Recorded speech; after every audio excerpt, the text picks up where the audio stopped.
సొంత ఇల్లు అనేది ప్రతి ఒక్కరి కల. మారమ్స్ Garlapati homes flats for sale. సంప్రదించండి 9662263353. నమస్తే అండి. మేము విజయవాడ నుంచి వచ్చామండి. మాది గూడూరు మండలం లేలగిరవండి స్వగ్రామం వచ్చి అక్కడ ఆస్తి గొడవలు అండి అన్నదమ్ములు ఇద్దరికి, మా వారికి మా మరిదికి. అక్కడ ఆస్తి గొడవల వల్ల మేము మాట్లాడుకునేటప్పుడు అక్కడ జోగి రమేష్ అనే ఎమ్మెల్యే అక్కడ ఆయన మాట్లాడారు. ఆయన దగ్గర కూడా జరిగిందండి పంచాయతీలు అలాంటివి. అక్కడ ఆయన ఇన్వాల్వ్ అయ్యి మేము పెట్టిన కేసులను పక్కన పడేసి మా మీద ఎదురు కేసులు తప్పుడు కేసులు పెట్టించి ఆ ఎఫ్ఐఆర్ల మీద కూడా మా సంతకాలు లేకోకుండా 41A నోటీసుల మీద కూడా మా సంతకాలు లేకోకుండా ఫోర్జరీలు చేయించి మాకు అన్యాయం చేశారండి.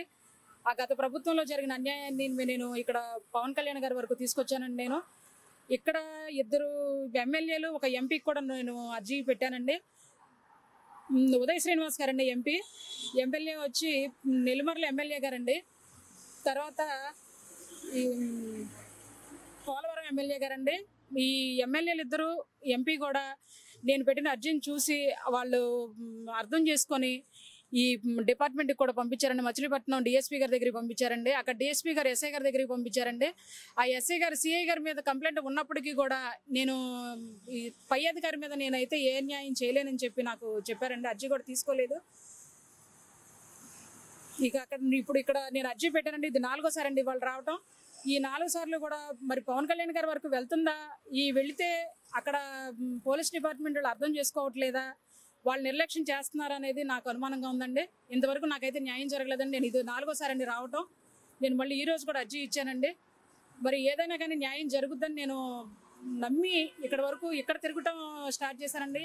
ఇంతవరకు నా కేసు అనేది ఎక్కడా కూడా వాళ్ళు తీసుకోలేదండి. ఏ డిపార్ట్మెంట్లో కూడా ఎస్పీ ఆఫీస్కి, కనీసం మచిలీపట్నం ఎస్పీ ఆఫీస్కి ఒక 200 సార్లు వెళ్ళుంటానండి. నేను ఎక్కడ కూడా నాది తీసుకోలేదండి. నా స్టేట్మెంట్ అనేది ఏం తీసుకోలేదండి. వాళ్ళు నన్ను నా కేసు వాపస్ తీసుకోమని, నేను పెట్టిన కేసు వాపస్ తీసుకోమని నన్ను ఒత్తిడి చేశారండి. నేను తీసుకోనున్న పక్షంలో నాకు న్యాయం జరగలేదు, నేను నా కేసు వాపస్ తీసుకోను అన్న ఉద్దేశంలో ఉండగా నన్ను సంతకం పెట్టమనంటే సంతకం పెట్టనన్నానని చెప్పి వాళ్ళు నా మీద తప్పుడు ఎఫ్ఐఆర్ చేసి ఆ ఎఫ్ఐఆర్ మీద కూడా నా సంతకం లేకుండా చేశారండి.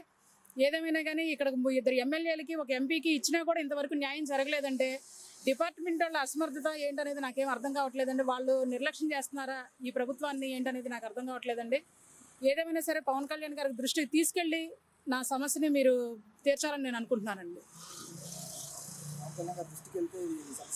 సమస్య తీరద్దని నమ్మకంతో నేను ఇంకా తిరుగుతున్నానండి. 4వ సారి వచ్చానండి. ఇప్పుడు ఆయన ప్రభుత్వం, క్రిందటి ప్రభుత్వం అంతా నేను మోసపోయి ఉన్నానండి. అది ఒక నమ్మకం అండి. ఆయన చేసే పనులను బట్టి కానీ, ఆయన చేసే దీన్ని బట్టి కానీ నాకు ఒక నమ్మకం ఏర్పడిందండి. ఏదో నా సమస్య కూడా పరిష్కారం అవుద్దని చెప్పి నేను ఇక్కడ వరకు తిరుగుతున్నానండి. ఏదేమైనా సరే నా సమస్య పవన్ కళ్యాణ్ గారి దృష్టికి వెళ్ళట్లేదేమో నా అనుమానం అండి. ఏదేమైనా సరే పవన్ కళ్యాణ్ గారి దృష్టికి తీసుకెళ్ళి నా సమస్య తీర్చాలని చెప్పి మేము పని చేసుకుని బతికే వాళ్ళమనండి. ఏదో సొమ్ము ఉంది అని చెప్పి ఇంత మోసం అయితే చేయకూడదండి. ఒక కుటుంబం బజార్ని పడిపోయిందండి. ఇవాళ నా భర్తకు కూడా ఆరోగ్యం బాగోదండి. నాకు కూడా హెల్త్ ప్రాబ్లం ఉందండి. దయచేసి ఇది ఏ విషయమైనా సరే పవన్ కళ్యాణ్ గారి దృష్టికి తీసుకెళ్లాలని నేను మరీ కోరుతున్నానండి.